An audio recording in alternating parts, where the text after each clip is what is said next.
అందరికీ నమస్కారం. Welcome to Siriraj food. నేను మీ సిరి. ఈరోజు మన వీడియోలో చాలా టేస్టీగా, హెల్తీగా పప్పులేమీ లేకుండానే స్పాంజ్ దోస వేద్దాం.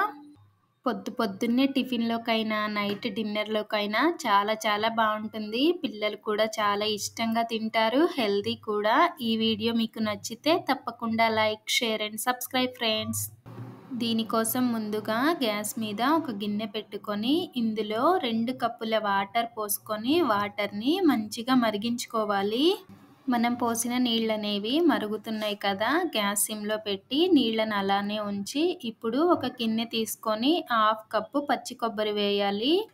ఇప్పుడు మనం మరిగించిన వాటర్‌ని 2 కప్పుల వాటర్ పోసి ఇందులో మనం వంట సోడా కానీ, బేకింగ్ పౌడర్ కానీ, లేకపోతే ఈనో కానీ ఏమీ యూజ్ చేయట్లేదు. వేడి వాటర్‌తోనే ఈ పిండి కలుపుకుందాం. తర్వాత ఒక కప్పు అటుకులు, అలానే ఒక హాఫ్ కప్పు ఉప్మా రవ్వ వేసి ఇవన్నీ బాగా కలిసేలాగా కలుపుకోవాలి. మనం వేసిన అటుకులని ముందే శుభ్రంగా కడిగి పెట్టా నేను. అందుకే కొంచెం పొడిగా లేకుండా ఉబ్బినట్లుగా అయినాయి. అటుకులు కడిగితేనే డస్ట్ అనేది రాకుండా ఉంటుంది. ఇలా ఇదంతా కలుపుకున్న తర్వాత ఈ వేడి మీదే ఒక 10 నిమిషాలు మూత పెట్టేద్దాం. అప్పుడు అటుకులు, రవ్వ, కొబ్బరి అనేది కొంచెం ఉడికినట్టుగా అవుతుంది. ఈ స్పాంజ్ దోస కాంబినేషన్‌గా అయితే రెడ్ చట్నీ చాలా బావుంటుంది.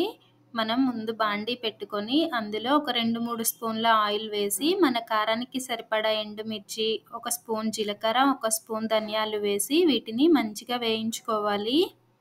గ్యాస్‌ని స్లో ఫ్లేమ్‌లో పెట్టే ఎండుమిర్చి వేయిస్తే చక్కగా అన్ని వైపులా కాలుతాయి అన్నమాట. హై ఫ్లేమ్ పెట్టామంటే వెంటనే ఒక వైపే మాడిపోతాయి. ఇలా వేగిన తర్వాత ఎండుమిర్చినైతే ఒక ప్లేట్‌లోకి తీసేద్దాం. ఈ చట్నీ రైస్‌లో కూడా చాలా బావుంటుంది. నెయ్యి వేసుకొని వేడి అన్నంలో వేసుకొని తింటే చట్నీ టేస్ట్ అయితే సూపర్ ఉంటది. ఇప్పుడు అదే ఆయిల్‌లో ఒక 4 పెద్ద సైజు టమాటాలు కట్ చేసి వేసా. ఇవి కొంచెం మగ్గిన తరువాత కొంచెం పులుపుకి సరిపడా చింతపండు, అలానే ఉప్పు వేసి ఇంకా దగ్గరికొచ్చే వరకు మగ్గించుకోవాలి. టమాటా ముక్కలు ఉడికేసరికి అయితే మనం పిండి ప్రిపేర్ చేసుకుందాం. మనం వేడి నీళ్ళల్లో పోసిన ఉప్మా రవ్వ, అటుకులు, కొబ్బరి అనేది వాటర్ అంతా పీల్చేసుకొని చక్కగా నానిపోయినాయి కదా!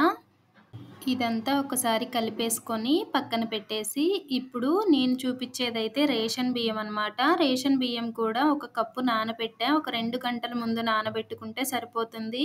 ఇలా నానిన బియ్యంని మిక్సీ జార్‌లో వేసుకొని దీనికోసం మనం మామూలు బియ్యమైనా యూజ్ చేయొచ్చు. రేషన్ బియ్యం అయితే త్వరగా నానిపోతాయి. ఇలా బియ్యం మిక్సీ జార్‌లో వేసుకున్న తర్వాత మనం ముందు ప్రిపేర్ చేసుకున్న అటుకులు, ఉప్మా రవ్వ, కొబ్బరి ఉంది కదా! అది కూడా వేసి మెత్తగా మిక్సీ పట్టుకోవాలి.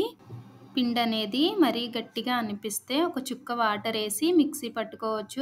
మనం ప్రిపేర్ చేసుకున్న పిండిని ఇంకొక బౌల్‌లో వేసేసి రుచికి సరిపడా ఉప్పు వేసి పిండిని బాగా కలపాలి. మనం ఎంత బాగా కలిపితే అంత బబుల్స్‌లా వస్తాయన్నమాట. ఈనో కానీ, వంట సోడా కానీ ఏమీ యూజ్ చేయాల్సిన అవసరం ఉండదు.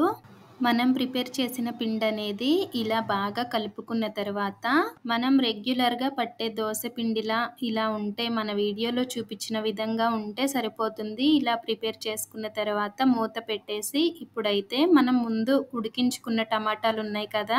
అవైతే ఉడికిపోయినాయి. చట్నీ ప్రిపేర్ చేద్దాం. అచ్చంగా దోసలతోనే తినాలి అంటే ఉడికించేటప్పుడే టమాటాల్లో ఒక కప్పు వాటర్ పోసి మనం చట్నీ పట్టుకోవచ్చు. లేదు అంటే నేను రైస్‌లోకి కూడా కాబట్టి చట్నీ అనేది కొంచెం గట్టిగా చేస్తున్నా. ఇప్పుడు మిక్సీ జార్ తీసుకొని అందులో మనం ముందే వేయించుకున్న ఎండుమిర్చి, జీలకర్ర, ధనియాలు, కొంచెం వెల్లుల్లి వేసి కొంచెం బరకగా మిక్సీ పట్టుకోవాలి. పొడనేది ఈ మాత్రం అయితే సరిపోతుంది. మరీ మెత్తగా అవసరం లేదు. మనం ఉడికించిన టమాటాలు కూడా వేసి ఒక 2, 3 సార్లు తిప్పామంటే మిక్సీ చక్కగా సరిపోతుంది. చట్నీ బావుంటుంది. మనం చేసే చట్నీ అనేది మరీ మెత్తగా పేస్ట్‌లా కాకుండా ఇలా ఉంటే సరిపోతుంది. ఇప్పుడు దీన్ని కావాలంటే పోపు పెట్టుకోవచ్చు. లేకపోతే లేదు. వేరే గిన్నెలోకైతే టర్న్ చేసేద్దాం. మనం దోసలోకి తినాలంటే కొంచెం చట్నీని గిన్నెలోకి తీసుకొని ఒక హాఫ్ కప్పు వాటరేసి కలిపామంటే జారుడు చట్నీ అవుతుంది. దోసల్లోకైనా, ఇడ్లీలోకైనా టేస్టీగా ఉంటుంది ఈ చట్నీ. చట్నీ రెడీ చేసి పక్కన పెట్టేసుకొని ఇప్పుడైతే మనం ముందే కలిపి పెట్టుకున్న పిండిని బాగా ఒకసారి కలిపేసుకొని ప్యాన్ పెట్టుకొని గ్యాస్ మీడియం ఫ్లేమ్‌లో పెట్టుకొని ఒక్కొక్క గరిటె పిండి వేస్తూ చిన్న స్పాంజ్ దోసలు వేసుకోవడమే. కావాలంటే పైన కొంచెం ఆయిల్ వేసుకోవచ్చు. ఆయిల్ వేయకపోయినా కానీ దోసలు మంచిగానే వస్తాయి. ఇలా వేసిన తరువాత మూత పెట్టామంటే చక్కగా ఉడుకుతుందనమాట దోస అనేది. దోస పైన పచ్చిపిండి లేకుండా ఉడికిన తరువాత రెండో వైపు టర్న్ చేసుకొని రెండు వైపులా చక్కగా కాల్చుకున్నామంటే దోస అనేది తయారవుతుంది. ఇలా కాదు అంటే మనం ప్యాన్ మీద పెద్ద దోసల్లా క్రిస్పీ దోసల్లా కూడా వేసుకోవచ్చు. ఈ పిండితో ఎలా వేసినా కానీ దోసలు చాలా టేస్టీగా ఉంటాయి. ఈ దోసలో మనం అటుకులు, కొబ్బరి వేసాం కాబట్టి అటుకుల వలన దోస అనేది సాఫ్ట్‌గా ఉంటుంది. కొబ్బరి వలన టేస్టీగా ఉంటుంది. ఒక్కసారి మీరు ట్రై చేయండి. మన ఛానల్‌లో ఇంకా మంచి మంచి వీడియోస్ ఉన్నాయి. కుదిరితే ఒకసారి విజిట్ చేయండి. ఈ వీడియో మీకు నచ్చితే తప్పకుండా లైక్ చేయండి, షేర్ చేయండి, సబ్స్క్రైబ్ చేయండి. రేపు ఇంకో మంచి వీడియోతో మళ్ళీ కలుసుకుందాం. By bye friends.